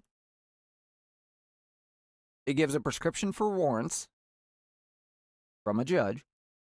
Two, probable cause, as defined by the Supreme Court many times through many cases, under the word of a police officer. If you interfere in an investigation, if an ICE officer watches you commit a crime, or you commit a crime against them, like assault, yes, you'll get arrested and detained. You know what she didn't say? Any American citizens have been deported or even prosecuted. Just arrested and detained. They have sent children, a little boy in a blue bunny hat, children to far-off detention centers. Why is that child in a detention center? We covered this already. First of all, why is that child in ICE's care at all? Because his dad abandoned him and tried to run from ICE agents. Because his dad is a POS. That's why. And then, That little boy could have gone home that night with his mom, who's an American citizen, apparently, or at least here legally. You know why he's not home with his mom? Because his parents decided that his dad would be more sympathetic and likely to release if the son was with him. And by the way, she's wrong. They're not in jail anymore, or they're not being detained anymore. And the only reason anybody is detained for an extended period of time by ICE is because they're fighting their deportation. They don't have to be detained at all.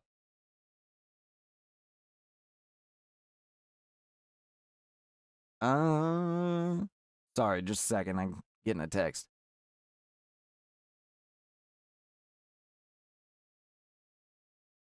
Asking if I want a McFlurry again. Yeah, I think I do. All right, let's continue. I'm still looking up the hospital thing, by the way.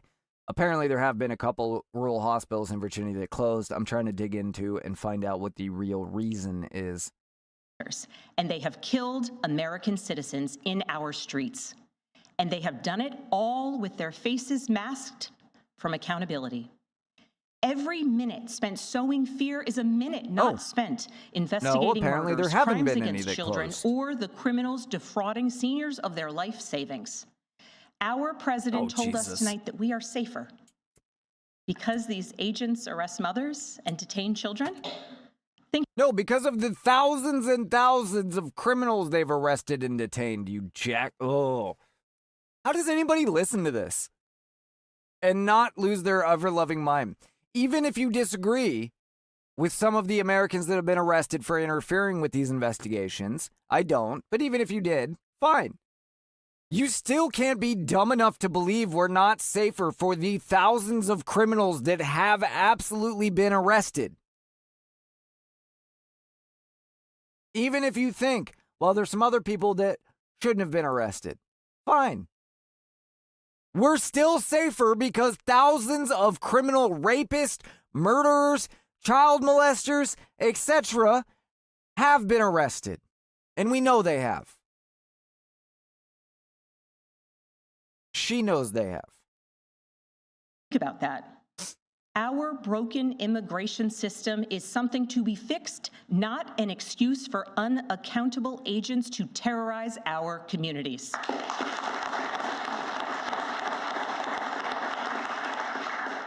After working in law enforcement, I continued my career of service as a CIA officer, working undercover to protect the United States and our allies from global threats, terrorism, nuclear weapons, and the aggression of adversarial nations around the globe. But as the president spoke of his perceived successes tonight, he continues to cede economic power and technological strength to Russia, bow down to China, bow down to a Russian dictator, and make plans for war with Iran. Here's the truth. How has he bowed down to China? How has he bowed down to China or Russia in any way, shape, or form? He certainly hasn't bowed down to China.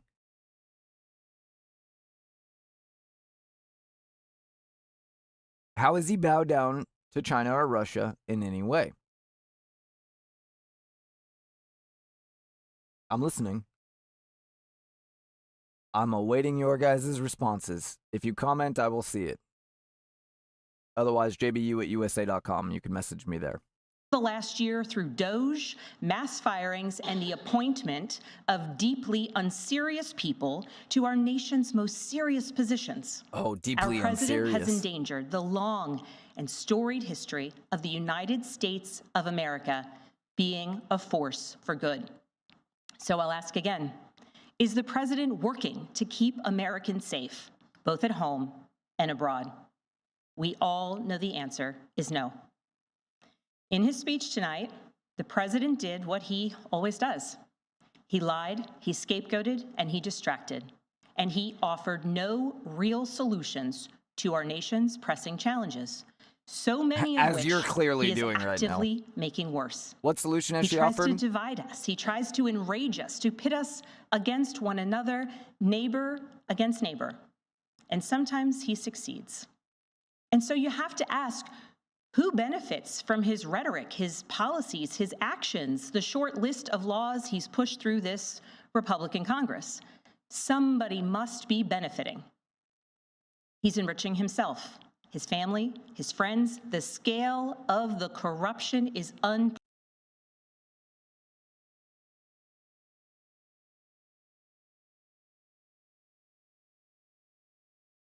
Back up.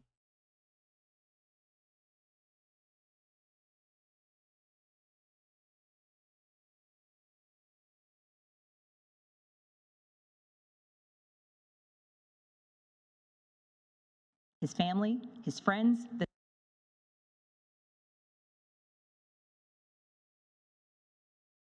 If anybody out there can comment real quick and let me know if I'm back up. I don't know what exactly the deal is. I just switched internets here to wireless, hoping to fix it.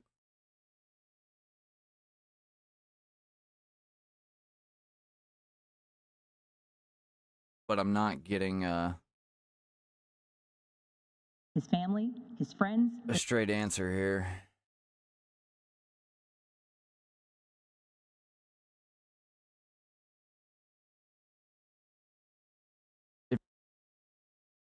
If anybody out there can comment, I can hear myself real quick and let me know if I'm back up. I don't know what exactly the deal is. Thank you, Jason. Yeah, according to my own watching here, I just switched. It's like partially working. Wireless, hoping to fix it.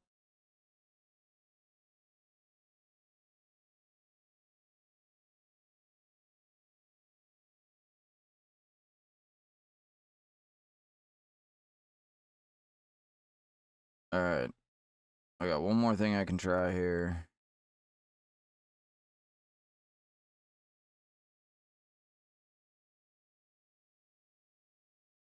Yep, there it is.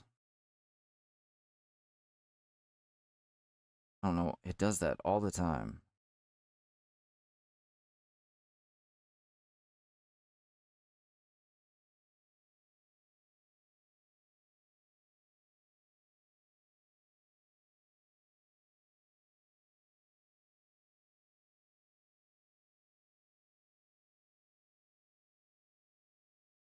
All right, I guess I'm gonna have to end the show here then, because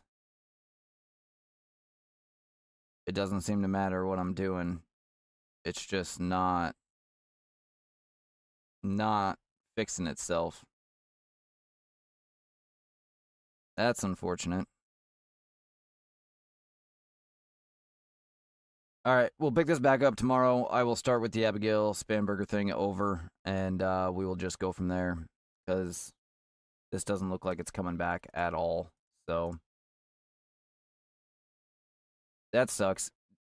Please like, follow, share the show, do all that good stuff. You can send an email directly, jbu@usa.com. You can find us on x.com/jbu_show, and rumble.com.